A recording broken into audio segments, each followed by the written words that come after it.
Morning all, and welcome back to the Humble Nomad Automotive YouTube channel. Regular viewers will know that last time we were out in the workshop behind me trying to get the blue car to start, which we transported up from the Alvis Works in Kenilworth up to my home here in North Yorkshire, and it's sitting behind me in the workshop and it wouldn't start. Could be a combination of factors really that are making it not start. It's been pouring down with rain for about 30 days, and indeed it was absolutely torrential when we brought it back from the Midlands, so it could have water in the electrics. However, I've been back down this week to see Chris Greville-Smith, who was the car designer that's responsible for the V2, to pick up these drawings.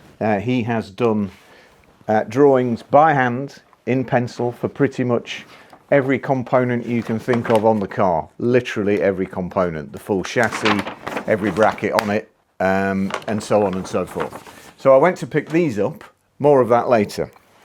But when I went to see him, he said the blue car, not the yellow one, which we're going to see later on in this episode down at the kit car factory, the blue car has a very delicate throttle map through the ECU, which is a power torque ECU. All of that went over my head. But the long and the short of it is, if you're stamping on the loud pedal while you're trying to start it, it won't work. So we're going out there in a minute to pinch the battery from the blue car, which I've charged up over the last few days, so I know there's plenty of juice in the battery. While we're out there, we'll give it a go without getting in it or stamping on the loud pedal. If it starts, great news, and we'll pinch the battery anyway because I need it down the road. If it doesn't start, we'll pinch the battery and take it down the road. So why are we going down the road? Well, today, or rather this week, I've had a delivery of steel for the fabrication table that the jig for this car, for the blue car and the yellow car, in fact for any V2, soon to be the Humble Nomad one, the jig for the new cars goes on the chassis table. Chris has even given me a drawing of how the chassis table should be built, and the steel that I've had delivered has been cut to length by a local steel supplier to his specification. So I'm going down there. It's currently stacked up against the wall in the little kit car factory. So I want to try and make room down there so that I can lay it out on the floor so we can start to fabricate that table. But there's cars in the way and another great big table in the way and jigs and all sorts. So I'm taking a battery so that we can start the yellow car, and unless it's absolutely torrential, reverse it out of the unit to give ourselves a bit of elbow room. So that's why we're pinching the battery off the blue car, just in case the yellow car won't start. I must say I did pop down there yesterday and it wouldn't start, but that's because it's been sat there all winter now, since before Christmas. I don't take it out in this weather for obvious reasons, although the yellow one is road legal. So we'll make a start by popping next door, seeing if the blue car will start, and whether it does or whether it doesn't, we'll pinch the battery. Then we'll head down to the kit car factory, which is only a 20-minute drive away. And en route, I will explain to you, I've had a couple of queries about what it costs to buy a kit car company, for want of a better word. Less than you might think. So I will explain en route how much it costs and give you a frame of reference.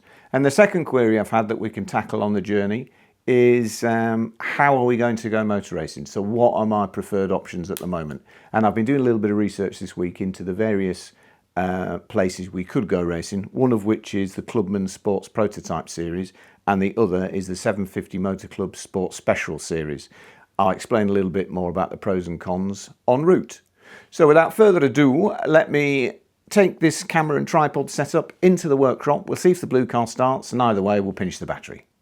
Right, here we are again, folks. So, nothing ventured and nothing gained. Let's just do what we said we would do. Put the key in. This is actually not as clean as I thought I'd got it after that horrendous trip. I say horrendous just because of the weather. The trip was quite nice. So, what Chris is saying, he of the designer of the V2, what he's saying is, throttle map's a bit dodgy, not dodgy, but throttle map's a bit temperamental. So turn the key, prime the pump, so prime the fuel pump, there we go. You can probably hear that. Battery's nice and strong. I've just charged it. Turn it off, prime the fuel pump again. For those of you who watched the previous episode, we put 12 litres of fuel in, which he says is more than enough to find the pickup, which you'd hope would be.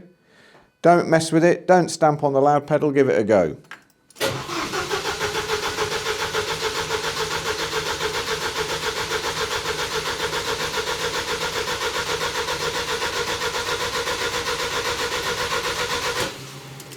Let's turn that off, give it another go. Didn't seem like it's making any difference at all to me there. We didn't think it would go though, do we? Never that easy. We're building cars, it's going to be fun working out what's wrong with it. One more try before we steal the battery.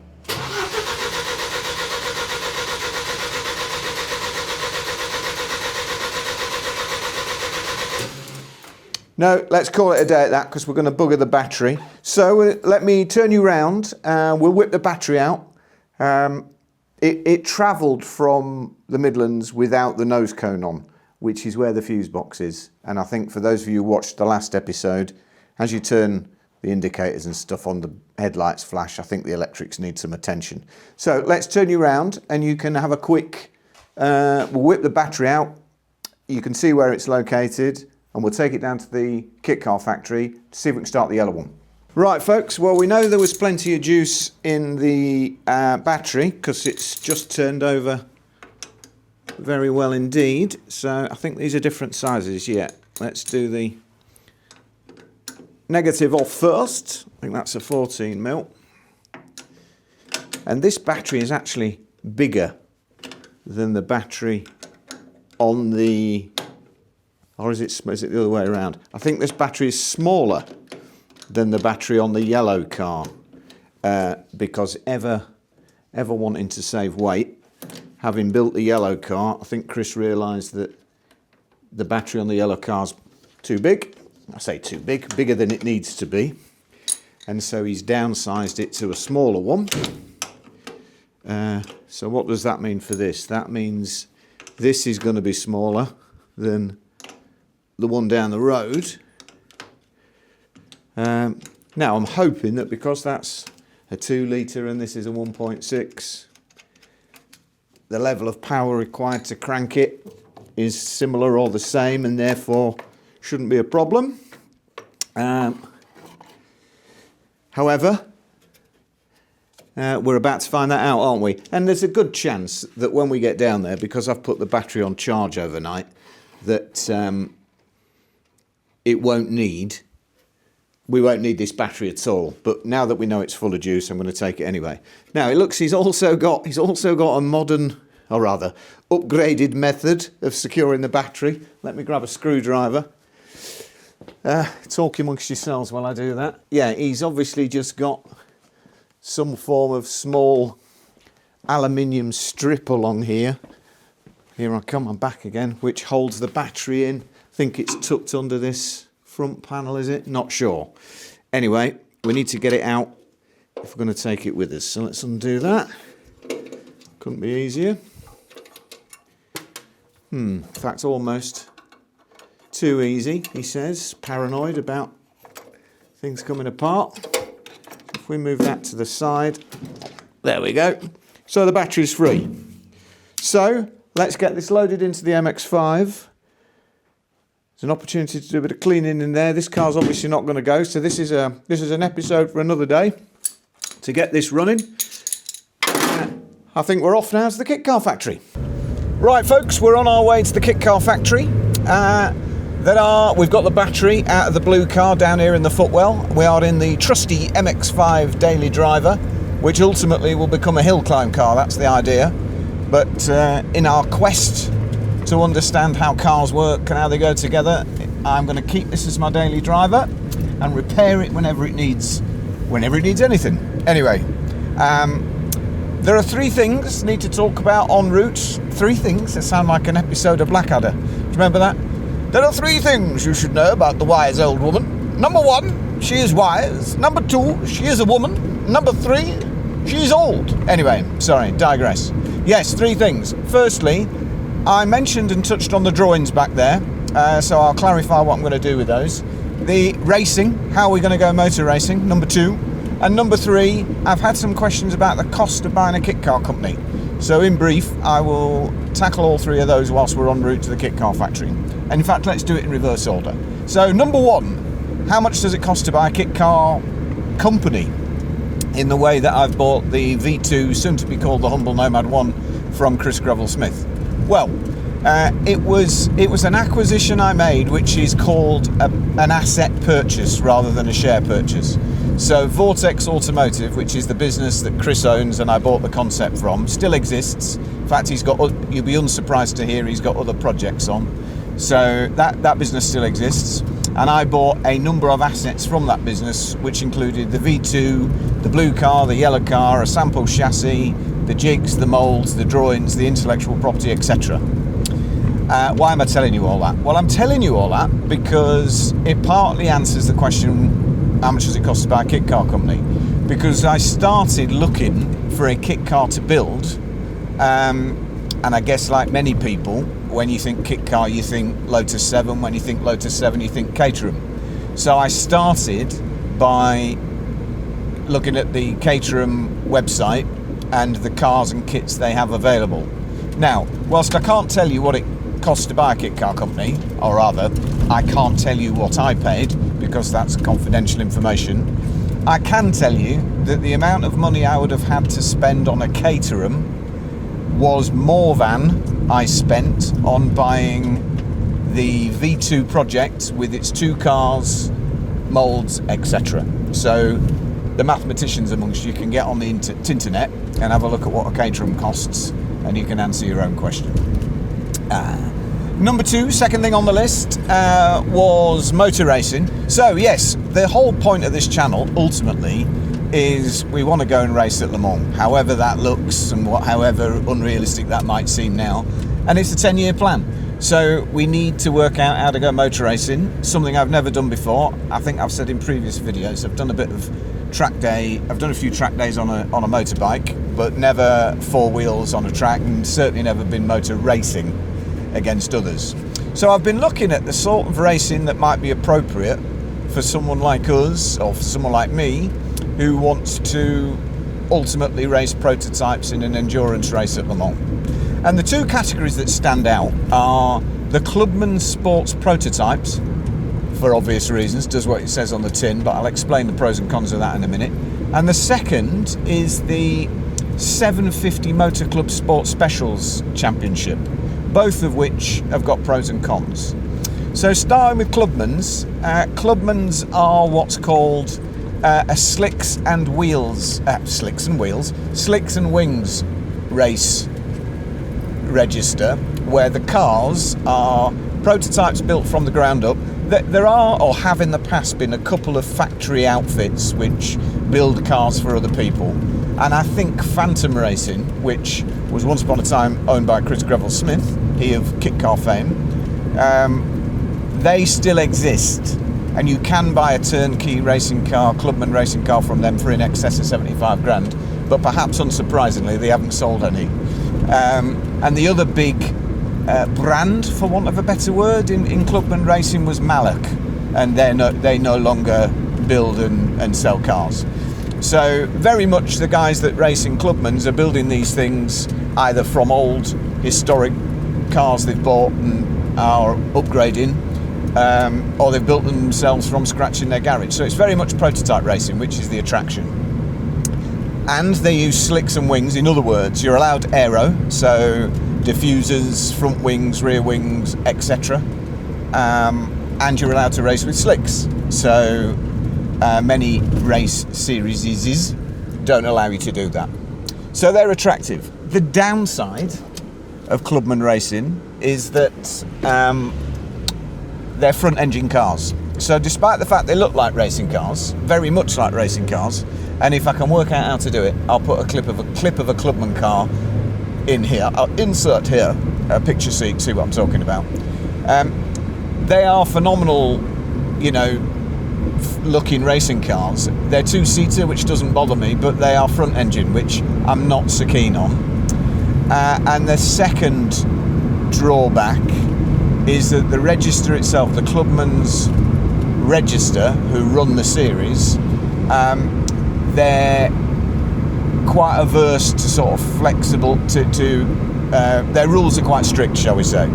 So it may not be appropriate to race in that scenario. Although, having said that, you know, a championship that races with slicks and wings, they're few and far between unless you want to go single-seater, which I don't, because I don't think that would help us on the road to Le Mans. So they're opportunity, possibility number one. The second group I've spoken to are the 750 Motor Club, who have something called the Sport Special category. And the beauty of the Sport Special category is it's by and large for everyone who doesn't fit into any other category, of which the V2, given that there's only a handful in the world, fits. So I could actually race my own cars in the 750 Motor Club Sport Special category. The downside is, at the moment, they don't allow turbocharged cars in their general category, so I'd have to go as an invitation-only participant, which in the first season or two, to learn the ropes wouldn't be a bad thing.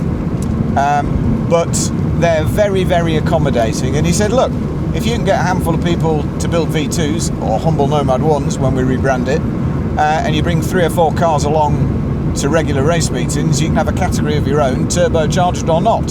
So they seem very amenable to increasing their grid sizes and to accommodating us. And we'd be racing with cars that we've already got, whereas with the Clubmans I'd have to buy one and develop one, which would be good content for the channel and we could learn how Clubman's cars work. But we can do exactly the same thing with either the blue or the yellow V2 that I've already got. So I would say at the moment, the 750 Motor Club is coming out on top because we can use our existing hardware. We can take one of the cars, either the blue or the yellow, not sure which yet, and turn it into a race car. Might make sense to do that with the blue one, as the yellow one is IVA'd. And we can develop the blue car into a race car at the same time as building new V2s, which will of course then be called Humble Nomads. And the third thing I wanted to focus on the drive was the drawings. So it is my plan to take those pencil drawings that you saw on my desk that are from Chris. Chris is now semi-retired, although he can't retire, he can't give it up. You know, he's never got a pencil out of his hand. But he comes from an age where drawings were all done on a drawing board. The Adrian Newey School of Design, I think. And I, in my day job, design houses. So I am a proficient AutoCAD user. And it is my intention to transfer the pencil drawings into AutoCAD drawings, which will serve two purposes. Number one, we'll have an entire set of digital drawings, which we can then potentially even marry up with 3D scans and create an entire digital version of the car, which I think will be useful going forward. And second, what was the second thing? Yes, we can take the digital files and provide them as information to a CNC company who can then cut the brackets for us, because they can cut from CAD files, they can't cut from pencil drawings. So it makes perfect sense to transform Chris's drawings into CAD files so that we can supply them in that way. We don't have send, cut, send over here in the UK, and for those of you, well, many of you I guess who want to watch this channel probably watch either Superfast Matt or who's the guy that's building an F50 Ferrari? Can't remember his name off the top of my head. Stanceworks, yes I can. So the guy at Stanceworks and Superfast Matt are big advocates over in the States of send, cut, send. Basically all you do is send them a drawing of the bracket you want, they cut it overnight and send it back to you within a couple of days. Fantastic idea. Now we don't have that in the UK at the moment, but we certainly do have CNC and fabrication companies who can do for me what send, cut, send does over in the States. So it's just a case of finding one. But for all that to work, of course, I need to be able to supply the CNC firm with CAD drawings. So I think that's it. We've talked about the drawings, we've talked about my thoughts so far when we go racing, we've talked about the cost of buying kit car companies, which is less than you might think. So now, all that leaves me to do is get my head down, get onto the kit car factory, and I'll meet you there. Here again, folks, you join me at the kit car factory, in fact, in the drawing office, which is where we will be converting those beautiful pencil drawings of Mr. Greville Smith into CAD files for the benefit of our CNC company. So I think what I'll do is I will show you the dilemma I've got at the moment. The steel has arrived from the steel fabricators around the corner. Shoved it underneath the roller shutter, so it's all piled up in a corner. I'd like to rearrange things downstairs so that we can start to lay that steel out, and then in the next video, or a subsequent video, we'll start welding it together. That presupposes, of course, I know how to weld, which of course I don't. Nothing ventured, nothing gained and all that, so let me show you what we've got. This is me at the top of the stairs outside the drawing office at the factory. You can see the dilemma. This place is pretty much filled up. Down there on the floor is the steel that's arrived. So now you get a kind of panoramic bird's eye view. Let me take you down there and show you the dilemma. So this steel here is to build a fabrication table. And the fabrication table will then support, oh, nearly fell down the stairs, watch what you're doing, will support this frame here. So this is the sample chassis I've referred to more than once. And the sample chassis is sitting on a jig of its own. So the jig will be welded to the table when we build it. Then this sample chassis will sit in the jig. Are you following me so far? And then when we build a new chassis, this chassis will come out of the jig, sit alongside the table, and we'll have it there as a frame of reference. You will notice as well, if I bring you in, I've been round the whole of this chassis and I've marked on it the steel sizes. A lot of it's 40 by 25, for example, as you can see here and here. Anything that's tubular, i.e. round, and like the roll bar, and the sidebars I've already got. So a tube bender down in the Midlands created those bent tubes for me, and I have them sitting, I may have shown you these before, but I have them sitting there ready to go. So they're the side tubes, enough for a couple of cars there, 2 more chassis. There are some roll hoops at the back there, and that big fat tube is a Dion suspension tube, which is at the back of the V2 there. You can't see it very well in this light. So what I'm hoping to do today is, if I back out here and show you the red table, regular viewers will know that that red steel table was manufactured from the 4-post lift, which is no more. It was a bit of a death trap, so I took it to pieces. Great steel fab table, currently covered in moulds, but unfortunately it's in the way. So what I'm intending to do is somehow lever this chassis and frame up onto that table out of the way to give us enough floor space to lay the steel out. Was it Archimedes who said, if you give me a long enough lever, I'll be able to dislodge the world? Well, we're about to find out. So but before we do all that, it would be nice to see if we can get the yellow car running, because it might make sense to reverse it out of the unit. As you will see, the battery is missing from there, because I have had it overnight on charge. Here it is, and it is now reading 13.5 volts. So that would suggest to me it's fully loaded. If we can rev this up, we could drive it out of the door and give ourselves a bit of breathing space, bit of elbow room, so to speak. So I think what I'll do to start with is let's stick you on a tripod and we'll attach a battery, see if we can get this yellow beast to go. Right folks, here we are with what I hope is the fully charged battery. We've got the battery from the blue car still sitting in the footwell of the MX-5, should we need it. But if this is fully charged and all is well, we shouldn't need it. I wonder if it's got a bit tight. That doesn't want to go back in.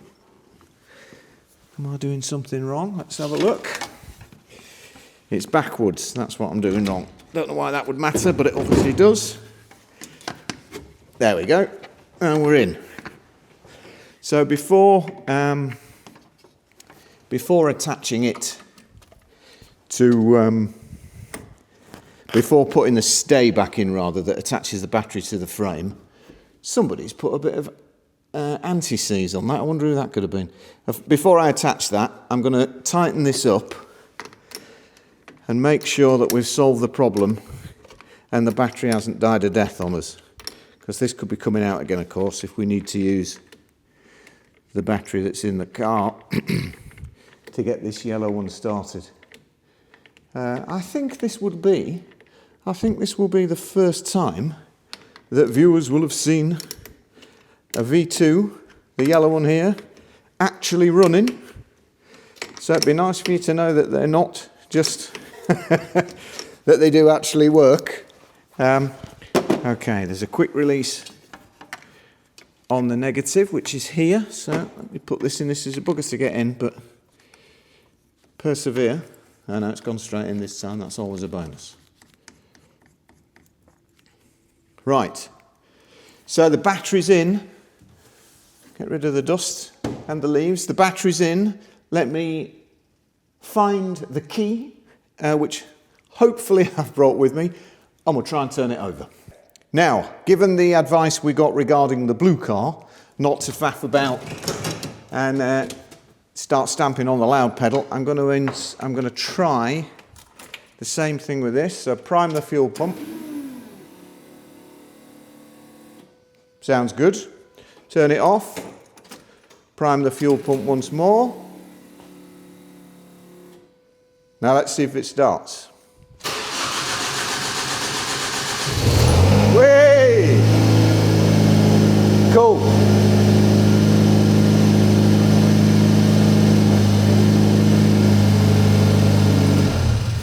Splendid. So I'll take the key out, put it on there, because leaving the key in is what drained the battery last time. Success. So you get a flavour of what it sounds like when it's running. The blue one's much the same, even though it's a slightly smaller engine. You won't know that yet though, because you haven't heard it running, but that's a project for another day. So without further ado, let me start shuffling things around and we'll try and make room to lay the steel out for the fab table. Right, progress report. Well, Archimedes was right. A long enough lever you can put anything anywhere. However, there clearly was no health and safety management in his day, because you wouldn't want it to miss you. I'm knackered. You wouldn't have wanted to see me doing that. Anyway, I've managed to wrestle it up onto the table, and I've moved the steel, because it's always sensible to move things 3 or 4 times before you use them. So I've moved all the steel over here out of the way, which now means that the car has got a clear onto the door. Let me turn around and show you. So my plan, because it's drizzling outside and I don't want this to sit out in the rain really, is to reverse it out and then come and park it as close to this wall here as I can that leads up to the stairs. I think it will fit neatly in there up against the wall, and leave me this centre section to then lay out the steel. And when we come to weld it together, I'll be able to reverse the yellow car out and put a tarpaulin over it if it's raining, if I'm getting the usual liquid sunshine that we get in North Yorkshire. So let me do that. I'll stick you on the tripod, open the door, reverse the car out, reposition it, and we'll go from there. Okay, we're making progress, folks. Right. Where'd I put the keys? Here they are. Right, let's open the door, reverse this out, and then reposition it.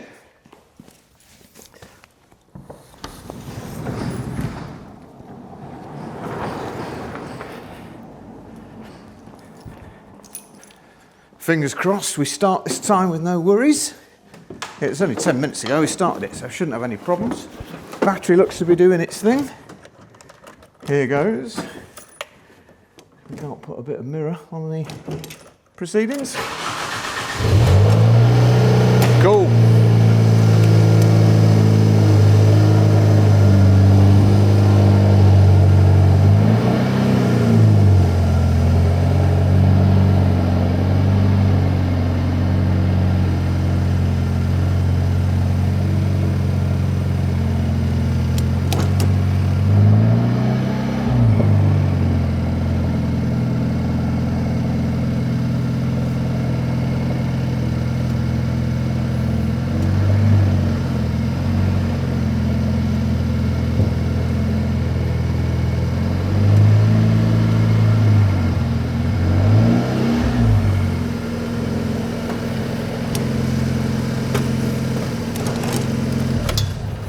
Cool.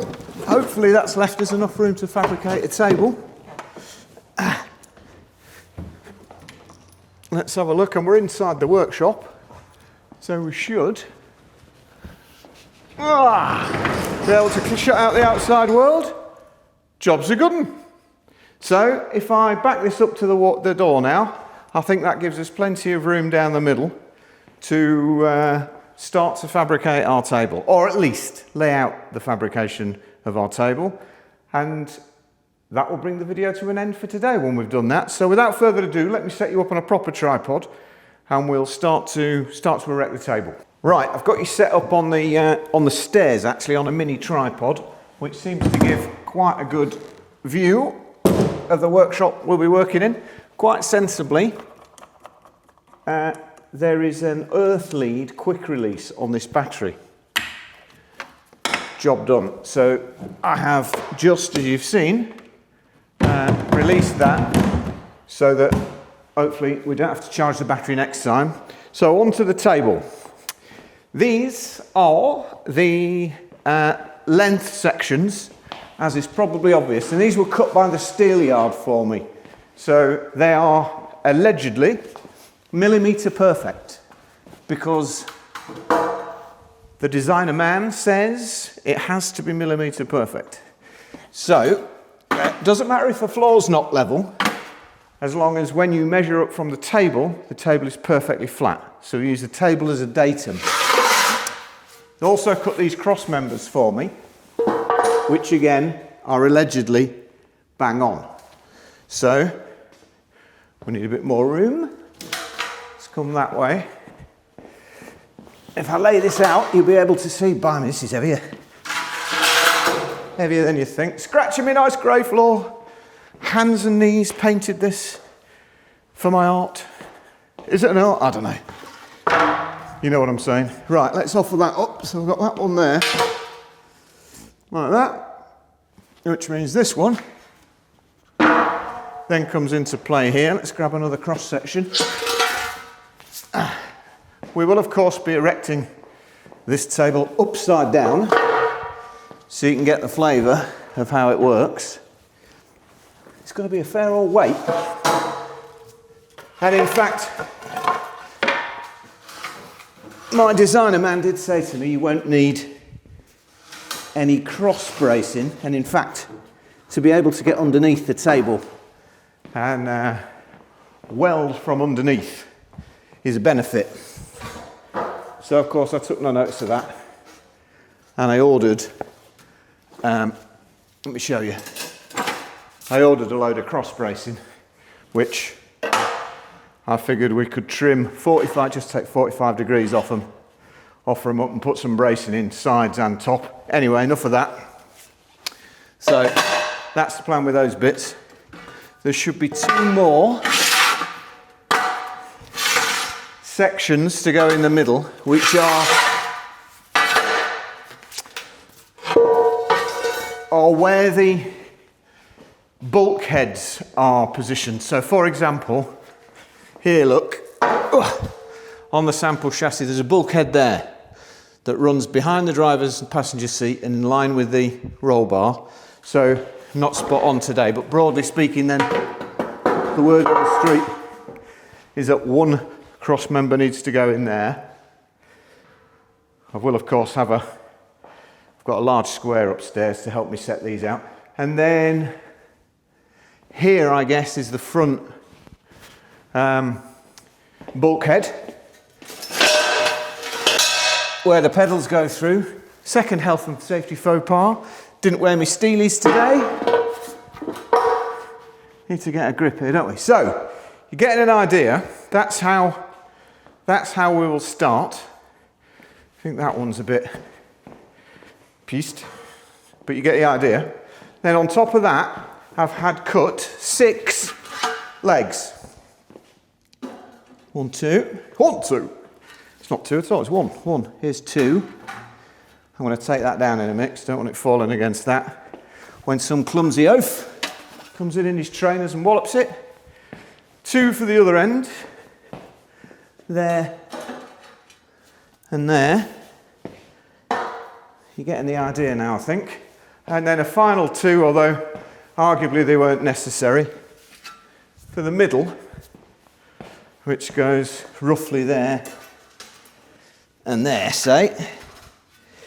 And then most of the reason that I ordered these cross-sectional pieces, pardon the noise, is for things like this. So I think at the ends, or even in here, it'll just give it a little bit more rigidity. You can still get through the gap under there. By the time I've got 6 casters, 6 heavy-duty casters, very similar to the ones that this steel fab table are on, this will be another 100 mil off the ground. And I've measured it in such a way that by the time the chassis and the chassis jig, say that after a couple of G&Ts, chassis jig, are on top of each other, to reach the highest weld point, which will be the weld point at the bottom of the roll bar, will be comfortable for a welder. So I think we're doing the right thing. But you get the idea. So that pretty much is the table without the bracing in place, but that's the table laid out. It'll be something of a monster when it's finished. Oh, where's that? Lost my wallpaper. It'll be something of a monster when it's finished. But in general, it'll be obviously the other way up. And most of the time, when we're not fabricating, it will have that whole scenario, the chassis and the chassis jig, on it. And we'll probably push, looking at it, neatly into that corner when the car's not there. And then we've got room for the cars and a whole bay. So that was today's mission, to get this laid out so the fabricator, or mate of mine really, who's going to give me a hand doing the welding, same guy helped me with the table, can come along, take a look, the dog can see the rabbit, and we can crack on. So you now know what I know. I think all that is left to say is, if you've enjoyed that, please like, subscribe, join me again on the next one. I'm not trying to sell you any merch, because I don't have any merch. We don't have any Patreons. We are simply trying to build cars and go motor racing. So if that's something that floats your boat, please subscribe and like, both of which are for free. And I'll see you in the next episode.